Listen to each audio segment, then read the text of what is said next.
Okay, and finally, with our law of sines, we got law of cosines. Now, law of cosines is a little more involved in terms of steps you got to do, so it's kind of your last case scenario, if you will. But when certain criteria are prevalent, you have to use law of cosines. So if I can, I'm going to try to use law of sines best my abilities. Simply, it's those ratios. It's pretty easy to do. Law of cosines, let's face it, it's not going to be hugely difficult, but time consuming. That's what we're talking about here, is saving a little time and being efficient. So when is this going to be used?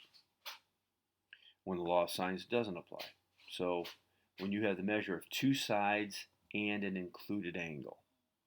So for those of you back in the good old days of geometry, SAS, little side, angle, side, the included angle.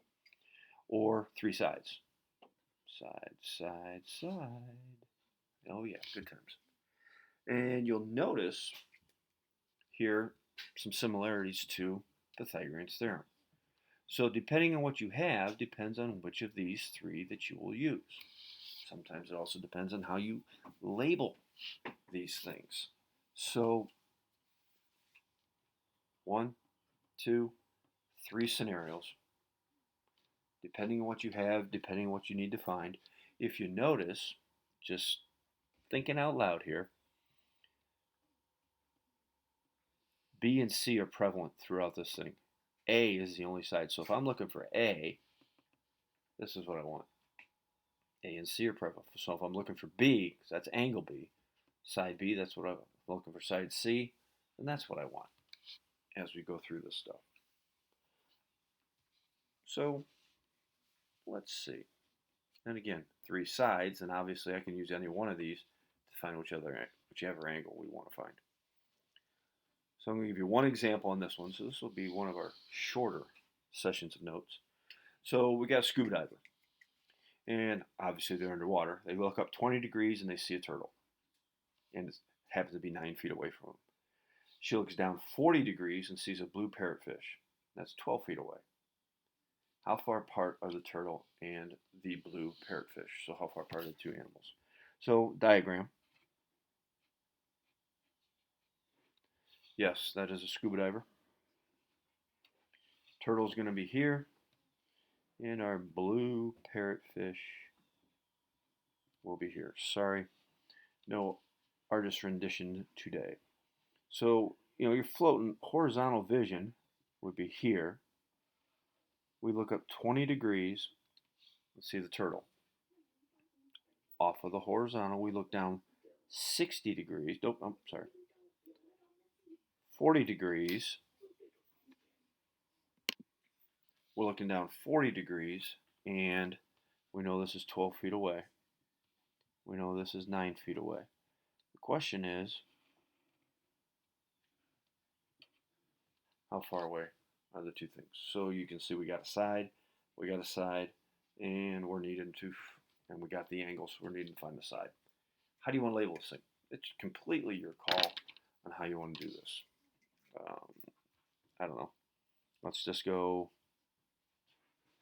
A, B, C, and then as I label accordingly, I'm looking for side A, there's side B, there's side C. So we set it up.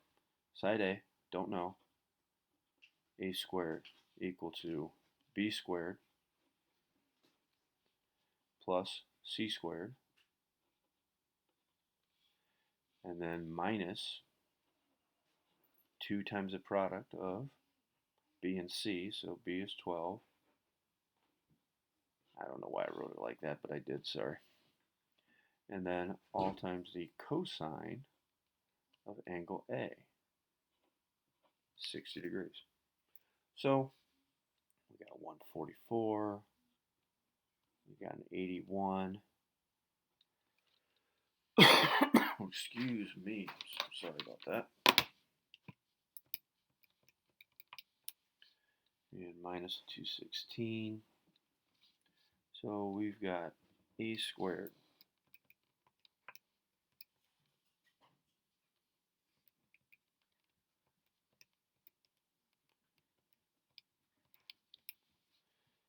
equals 9. Now, order of operations. Can that be done first? You are correct, it cannot, because we got multiplication going on here. So before we get all happy here and see all this stuff, we've got to do the multiplication. So we're going to take our 216 times the cosine of 60 and get 108. Some of you probably already knew that was 1/2. That's awesome. 225 minus 108.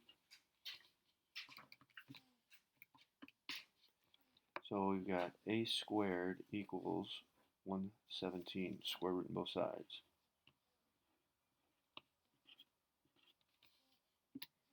And the square root of 117, approximately 10.8 feet. Approximately 10.8 feet.